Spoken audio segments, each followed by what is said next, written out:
guys, welcome back. We just wanted to apologize for not posting in a really long time. The reason why we weren't posting was because of school and religious reasons, and also the weather change.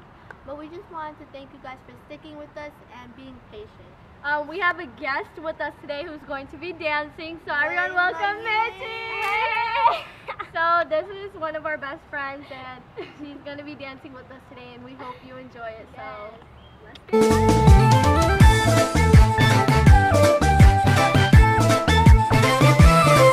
Ya burrena idide jala la lonin kaba biyambe kulon tunabede ya burrena idide jala la lonin kaba biyambe kulon tunabede kanu barsifate abban kenya fulla muta nagadatu nu gorse kanu barsifate abban kenya laal safu kam nagadan nu gubbis galgala chipsati de hotenya Sibuda dengala bade wara dokse galgala chipsati de hotenya Sibuda dengala bade wara dokse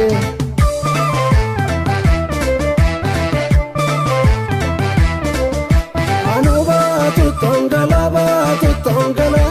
Batu agabaji leolani Silawa largana ramani ashage Warrike managa asimbasani Kitofariti urgama matejala Lafariti saone folini Bite gudu ndufne waka jalala Sivja changaba ole naolini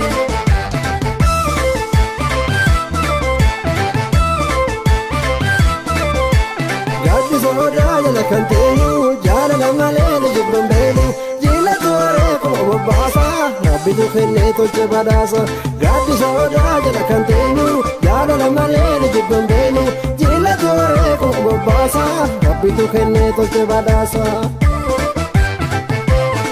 Dambalo babu na ya dambala jo dambal jagatu Yo horsifatan akka warra jillati Yo bareedan akka durba jillati Yo horsifatan